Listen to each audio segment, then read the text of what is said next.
Hi. It's okay to interrupt me, but if you want to interrupt me, then please make an audible noise because I won't see you probably. So, shall we begin? So, hi, I'm Aimee. I work as a software crafter and I'm a developer in test at the moment, and I'm going to explain to you a bit about what that means. I work with bass guitar riffs, cucumbers, gherkins, tomatoes, and bubble wrap. It's quite important. So by way of introduction to me, I'm a bit of a weirdo. Working with me, I've been told, is a bit like working with a puppy, which can be good fun and also quite annoying at times because I will do weird things. I mean, that is me at work, right? It's important to rest. So I kind of encourage other people to do weird things as well. I do get toys to run tests for me. That's Charlie the Chipmunk running regression tests. I'm not even joking. That is on the Kanban board. That is Charlie doing regression tests. He's pretty good at it, but he can't speak. I'm also a bit weird because I type on Colmac keyboard layout. So pair programming with me is fun. This keyboard is a type matrix, and I plug it in and it knows that it has to send the Colmac keyboard layout, so you can have two keyboards side by side and the operating system doesn't have to switch, so that's useful. I started a trend actually of Colmac and type matrix. I think there's about 15 people have bought a type matrix and have learned Colmac because of me. The other thing about me, that is my home. I travel the country, the UK. I have no fixed place to live. I live in a different city every week, if I want to. I'm very, very proud of my home. I've spent the winter in it. I sleep up there, in that little cabin there. Summer is also brilliant because I've got this awning that comes out. And you see this ladder up here? Oh yeah, I can sit on the roof. That is me preparing this demo on my roof, enjoying the sunshine. So I really, really love my home and I'm missing it so much and I'm looking forward to getting back to it tonight. That's the inside, that's my mobile office. You can see it's quite a nice day and I had a nice view that day. It usually looks a bit more like this with guitars everywhere. And I can cook. I have a cooker and a fridge and a shower, and I can make more exciting things than fried eggs, but that's just an example I found. And that is my bed up there, and I climb up this ladder. So that's exciting and a bit different. The other thing about me, I am a bass guitarist, and this actually comes on to what I want to really talk about, which is being a developer in test is a bit like being a bass guitarist in a band. I don't have the limelight. That's what my good friend is doing on the guitar with the lead guitar solos. But the bassist kind of keeps the rhythm, kind of keeps everyone together.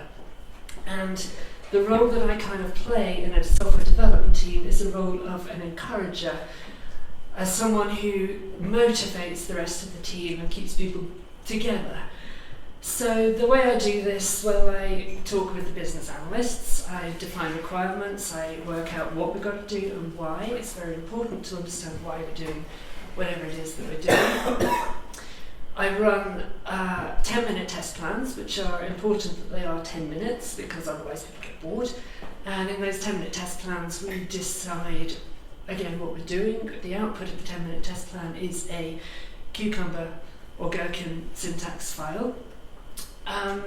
Which basically we work out the scenarios, what we're going to do, firstly the happy path, and then kind of like I ask what one thing could change that would give a different output.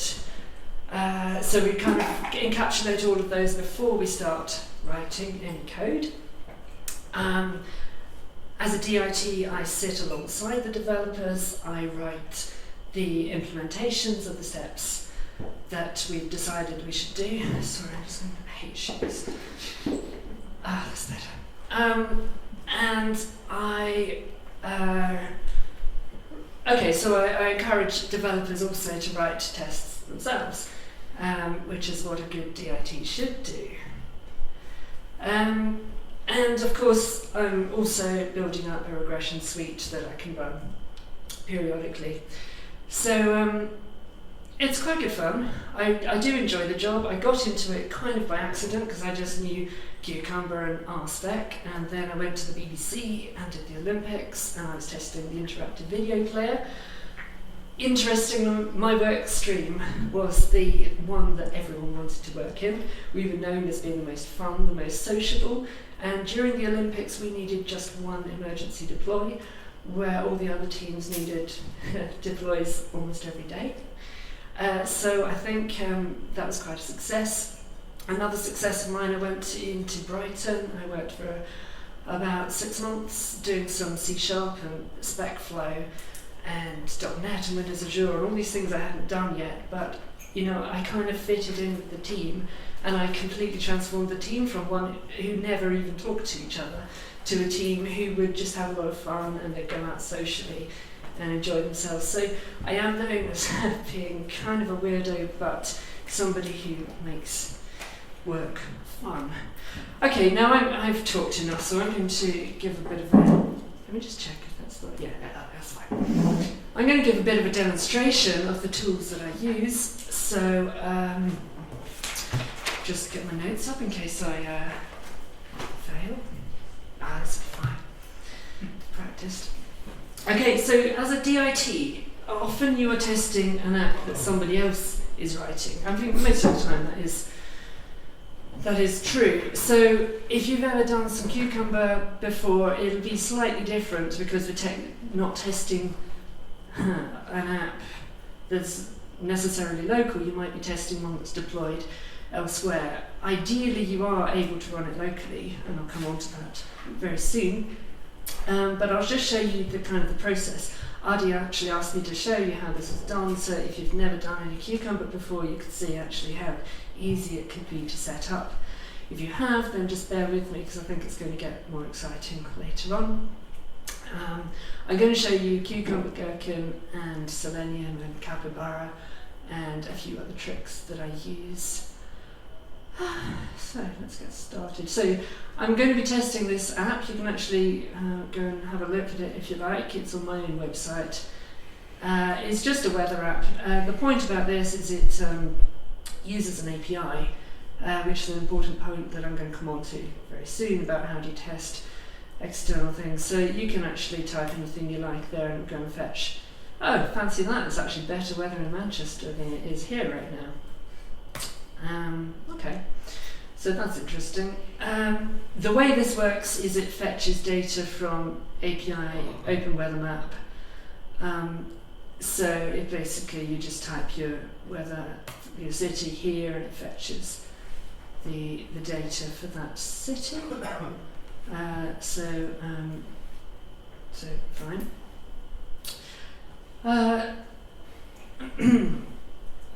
Okay, so let's just get started. So I tend to run something like this in a kind of a TDD fashion. I write the command that I want to run. Right, okay, it's good. I haven't gone into the directory I created. No, it shouldn't. Right, let me just... Sorry. It shouldn't have worked, right? Okay, so I'm just going to open this up again, and now that's the long way round, so I'm going to go back here.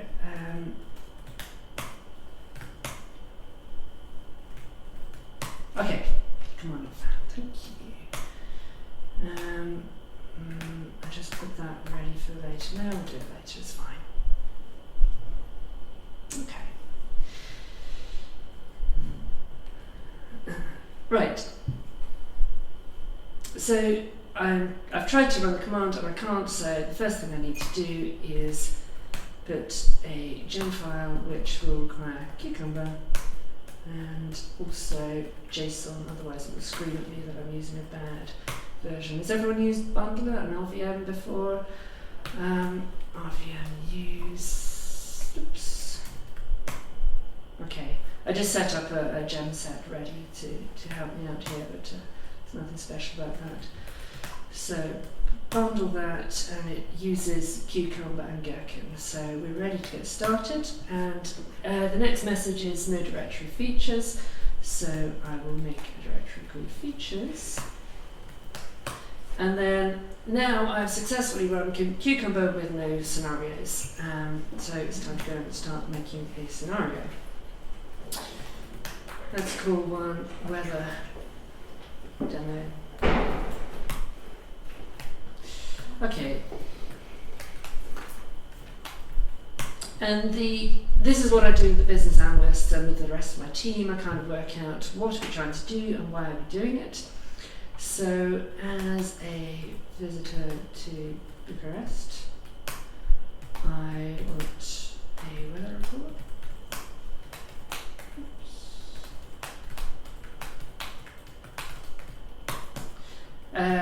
Is this familiar to anybody? Is anyone unsure about what I'm doing or why? Okay, so I'm basically using Gherkin syntax, which I'm writing a story in plain English, and the cool thing about this is I'm going to get to run it very soon. Okay. So if you were a novice developer in test, you might think, oh, well, the thing says it's raining, so I'm going to assume it's always raining in Bucharest. The important thing is, of course, the weather changes, and that based on the API it will change, so we'll just do it the stupid way first. Weather is raining, or something like that. Now, what we tend to do is we write 3 steps, always. Given, when, and then. Initially, I'm just going to ignore the given, and I'll come on to that in a while. So when I look at the weather for Bucharest, then I should see the weather is, and copy that, paste that, light intensity shower rain. Okay, so I'm just going to try and run this, and I have to start writing some step definitions, because it doesn't know what I mean by when I look at the weather for blah. So I'm going to have to define this. So let's make a directory called step definitions. This is just the way you tend to do it.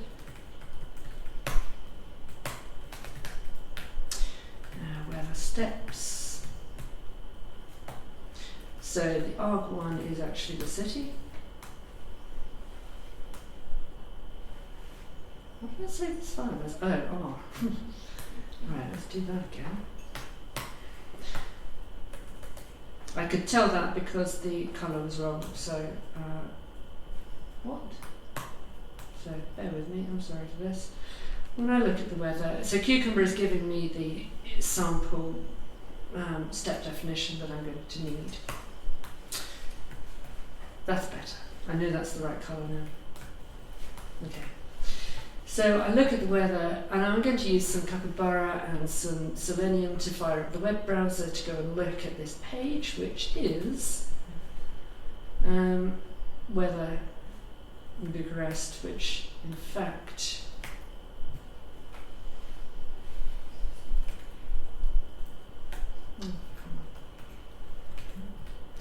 Bucharest becomes the city that I'm interested in. Okay. So next thing I do is I run features, and it will fail for a different reason this time. It doesn't know what visit means. Okay. So in order to do this, I'm just going to need a support directory.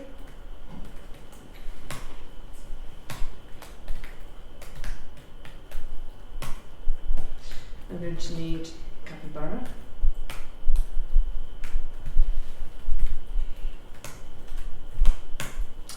I'm going to need capybara here.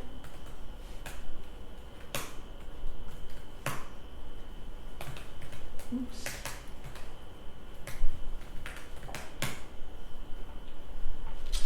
Next problem is, okay, very interesting. If you've done Cucumber within a Rails app or a Rack app, you would normally be testing a local app.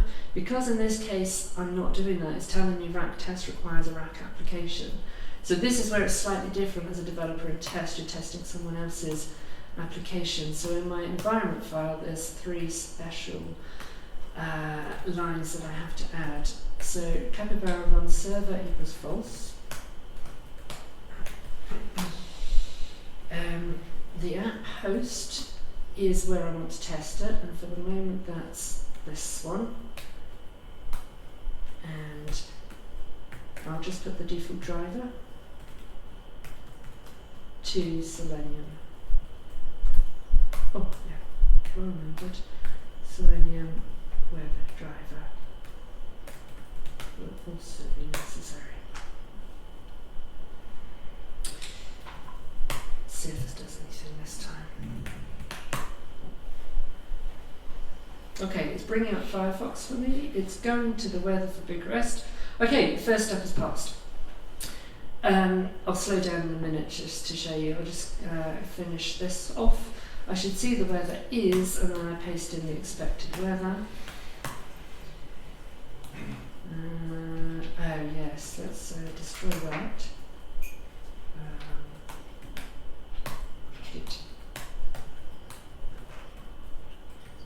So my argument this time that comes into the brackets is the expected weather. And I use another bit of capybara, which it has a reference to the page it's just visited. Then I'll use some RSpec.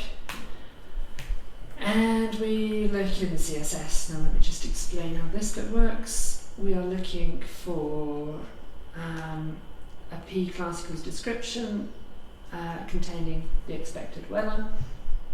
So we'll look for a description with the text being the expected weather. Before I do that, I'm going to have to need RSpec.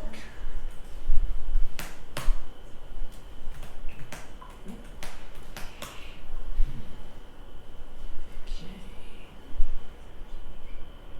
So a scenario has passed.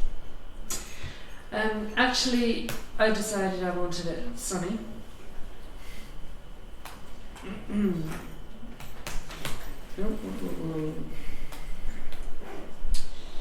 Where's the demo? Okay. So how would we make it sunny? I'll actually just demonstrate how this is not working. So another day we come on and we run our tests and we're expecting it to be rainy and, we're expecting it to be sunny, and actually it says, oh, sorry you can't see it too well, it says expected to find a CSS class of description with text sunny, but there were no matches. Also found light intensity shallow rain, which matches the vector but not all the filters. So test has failed, which is good. Test should have failed. So at this point, we have to decide what to do, and there's a few things that we can do. When I worked on the Olympics, we needed to test a lot of different APIs. You fetch the data from one place, you make sure that things have been scheduled and it's been published and video transcoded, and we had a lot of dependencies on other systems, and that's exactly the situation we've got here. We've got a dependency on an API which changes hour by hour. So there's a few tricks we could do. We could either say, given I already know what the weather is expected to be, when I look at the weather for Bucharest, then I should see the expected weather. And in this case, my test would fetch the same data that the app was fetching. My test would make a decision on what it thought the weather should be, and if they matched, then we would assume that the app was working correctly. That's one way. The other way is if you can tell the app to fetch its data from a different source, one that you can control, then you can actually put your own data there. And we did this during the Olympics with a tool called Rest Assured, which has a nice front-end API where you can go and sort of copy-paste some JSON or some XML or whatever you want to put there. And then you can send a parameter to the app or send a session cookie or something that says, instead of fetching your data from the Olympic data feed, please go to this other app that I put on Heroku and fetch your data from there, and then that is in your control. The third method that you can use is actually, if you can run the app locally, then you can intercept the call to OpenWeatherMap, and you can reroute it either locally or elsewhere. And that's what I'm going to show you just now. So given I'm going to break away from the nice kind of business-oriented model for now. Ideally, we'd say, like, given the weather in Bucharest is sunny, and then we'd implement the step definitions. Just for a moment, go with me on this. It's going to be a bit ugly, but we'll tidy it up later. So, given we have stubbed the weather API to return, now let me get some sample data here. Okay, so here's an example of some JSON. And you see that light intensity shower rain. Let's change that to sunny because that's what I'd like it to be. Okay. Let's try that. Of course it will fail because it doesn't know what this step definition means. Let's define it.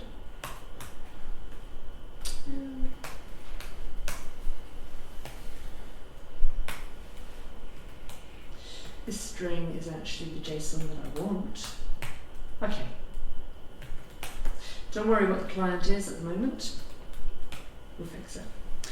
So we are looking to stub this request and return arrow.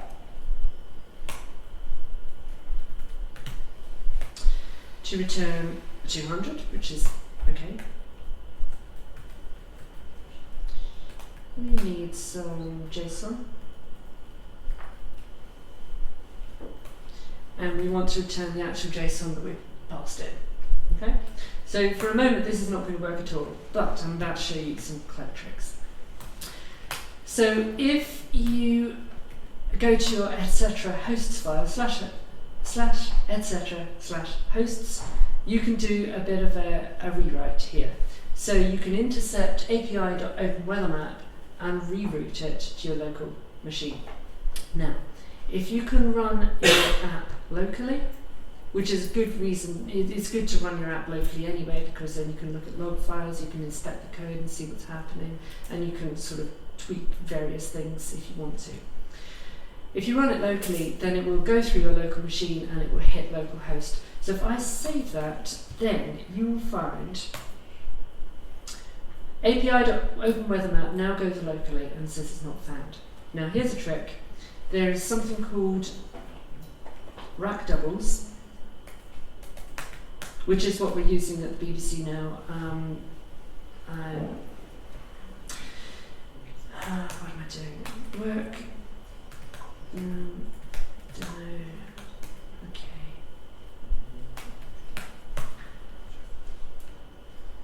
Rack doubles, by the way, is super simple. This is all it is. It's just a rack app. It requires rack doubles and uses rack doubles as middleware, and it sets up a default route that says oops, not found, because that's all I have to do to set up a rack doubles. Now remember, I need to run this on port 80 because I'm intercepting something that is port 80. So I'm going to run this on port 80. Of course I have to use sudo to run it. But having done that, now let me just leave that running at the bottom there because you need to see. When I hit api.openweathermap, it actually hits my app here and asks for the weather in Bucharest, and of course I've got the 404 which says oops, not found. Now if I'm running this locally, I also encounter oops, not found, which is a bug. Of course the app should be able to handle this, so this is one of the things that as a developer and test I would say, hey look, it doesn't work if the API data source is not found, so we should handle that. So I've successfully intercepted OpenWeatherMap.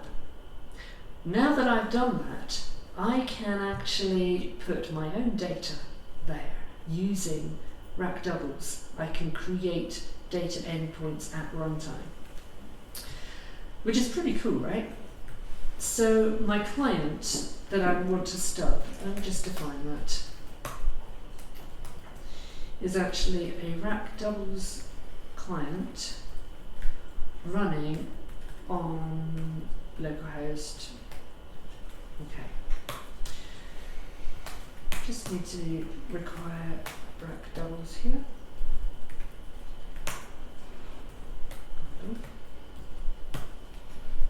Okay. What have I done wrong? Uninitialized constant. I think I also have to require in the end.rb file.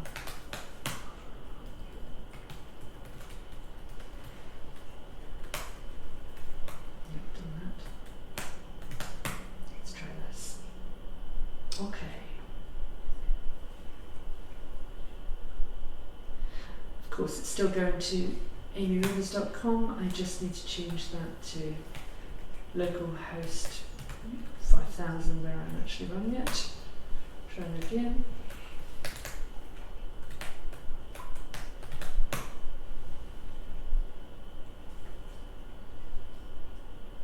Yeah, passed.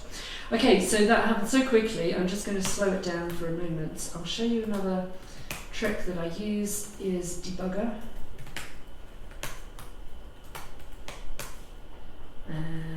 Let me just put in a debug line here. So when we hit this point, it's just going to stop and I can pause and inspect what's going on. Let's run that again. Okay, so given we have stubbed the weather API to return this kind of JSON that I've passed in here, this is what I want the API to do. Remember, the API was on a oops not found just now.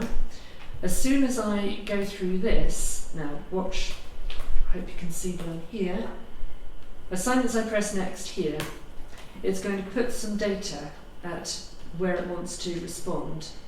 That gives me a created, so I'm going to shunt that up for you. This means that if I look at Open Weather Map, it goes through my local host and it returns the data that I just put there. So when I asked for the weather in Bucharest, we are getting back this one where I said it was sunny in Bucharest. Now if I change that to Manchester, it still says Bucharest because I've only kind of hacked it. I haven't actually made any definition based on the query string. I'm just saying whenever you get a request to data 2.5 weather, you reply with this. Now the cool thing is, if I actually refresh my locally running app now, it is consuming this data and it says that it is sunny. So I've successfully intercepted the API, I've put the data that I want there, and now my test will pass. If I continue this, I've got this one, it fires up the browser, it goes and looks at that page, it sees that it's sunny and the test passes. Okay, just as a sort of a bonus, really, we now have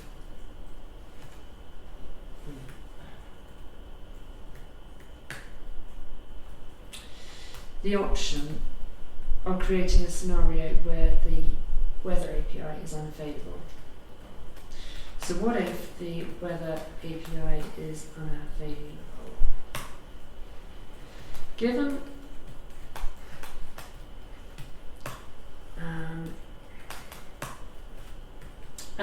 what should we do in this situation? So this is a good thing to talk about with the other developers. Then I should get a meaningful error message, I suppose.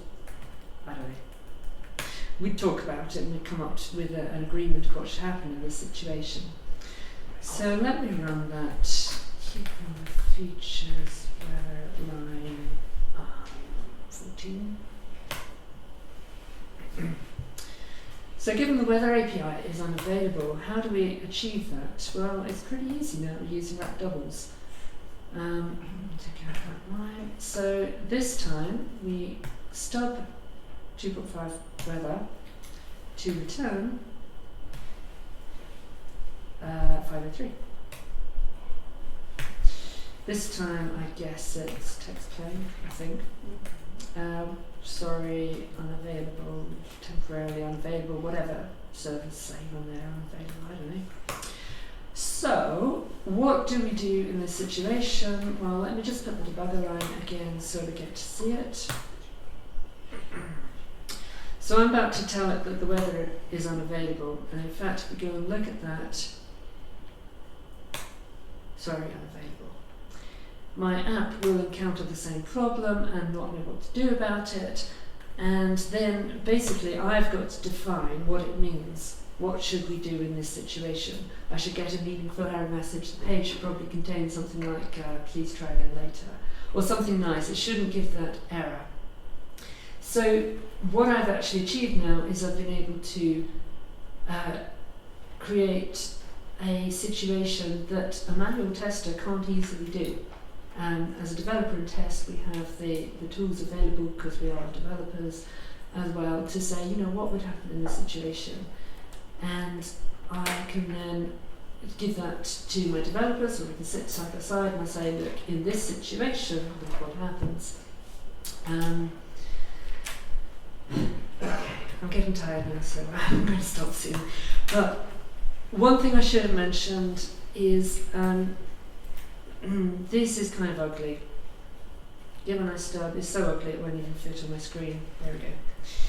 Given I've stubbed the weather API to return this, now what I'd ideally do is I would say, given the weather in Bucharest is sunny, what I would do is at the beginning of the test run, I'd probably make a call to the real weather API to fetch the data, to make sure I've got a kind of valid response. I would then use my step definition to just tweak the little bit that I want. In fact, the description attribute here is the bit that I want to say sunny. Or I might want to tweak the temperature, or I might this the wind speed or the rain or something like that. So what I'd do is I'd fetch the data at first, I'd save it into a local fixtures file, I'd use some JSON to modify the bit that I was particularly interested in, and then I would serve that as my stub response. And then my scenario file would look a lot cleaner, because I'd be actually saying what I was particularly interested in, whether that was the description of the city or the wind speed or something like that. I think that is everything I wanted to talk to you about. I'll just put that there again so you see my information. I'm happy to, we've got a bit of time left, so I'm happy to have a bit of a discussion about when should you stub an API, or when should you actually follow through and have a complete end-to-end test. For me, the integration test is all about testing the integration points, and it may not necessarily be a good thing to always be stubbing the data, so I feel like there is still a place for actually connecting to the services that you're interested in and making sure they all do play together. So I don't know if anyone's got any thoughts or ideas about that. Now it's okay for you to talk, and I'm going to drink something.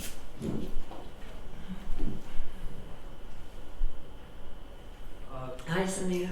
So, I thought this was very interesting. I tried Rackdouble a little while ago, and I found it pretty awesome, but I prefer to use dependency injection for this sort of thing. Okay. So what I ended up doing, I was studying Twitter at the time. Was, right, yes. I've explained this to you before, but for the benefit of the rest of you, end up passing in the URL as part of the instruction of the entire application. And sometimes the URL will be https://twitter.com. Yes. Sometimes it will be http localhost 8081. Right, something you so control. it's another web server that I spun up. Yes. With the same API. So that was okay. That's cool, because you, as you say, it was a dependency. The app in that case needed to be given a data source. When I worked on the Olympics, it was always the app assumed a data source, and I was overriding it to go, please no, go somewhere else. I didn't like that approach really, because then the app was behaving in a different way under test circumstances. The one I've just showed you, the app has actually no idea that it's fetching data is being redirected through to localhost. So the app behaves in exactly the same way every time. But I like what you said about, the app has to be given a data source as a dependency. Good, I like that. It was also useful because I could spin up 2 instances, have one real and one test. Yes. Yeah, that's neat. Hello. So how does the whole process work? I mean, do you meet with the business analysts, then with the developers, or do you have sessions? How does that work? It works in different ways in different companies I've been in. When I was working at Brighton, I was working very closely with the developers, and it would be the testers would lead a 10-minute test plan, and the developers would come and they would give their opinions and their thoughts, and we'd write a basic outline of a scenario together. At the BBC, it's much more sit down with a business analyst, and the business analyst will tell you what's on their mind, and it's up to the tester to go, aha, but what if, have you thought of this? And then it's a separate occasion to go and sit down with the developer and say, well, talked with the business analyst, this is what we've come up with, does this make sense? Can we implement this? You're kind of the middleman.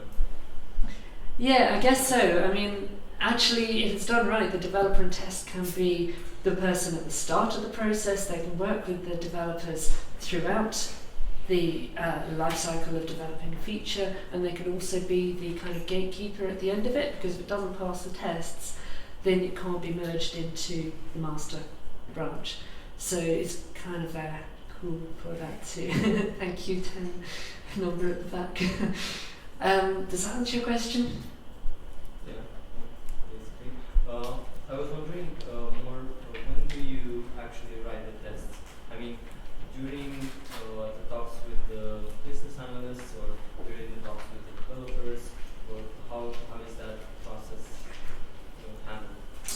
It's usually a case of write the story, either in the 10-minute test plan. If it's in 10 minutes, you can usually only write scenario outlines, and then you've got to work at some point to work out given when and then. Or with the business analyst, you just write the feature file, but you don't write any implementation. I then usually spend some time on my own or with another tester, pair programming on writing the step definitions. And then we sit down and we go and sit with a developer and say, look, here are the failing tests, let's make it work. Hello. Did you see any developer doing that? I mean, coding? Occasionally they are motivated to write the step definitions. I would like to see developers becoming more familiar with the BDD Because approach. it looks a little bit fun, but I'm not sure if anybody embraces doing that. It's a shame actually. I think either Microsoft or Google have pioneered the developer and test. One of them started it and the other one jumped on board, and the BBC definitely jumped on board. And a lot of companies are embracing the developer and test. The reason they're doing it, unfortunately, is because developers, they have found, don't like testing, so they bring in somebody who knows a lot about testing to kind of work alongside the developers to try and encourage, foster an approach to testing. I'm not sure it totally works very well, because it does actually create let's leave that to the DIT. And not what I would ideally be doing would be just encouraging developers to write their own. I do try, but some are more open to it than others. I see.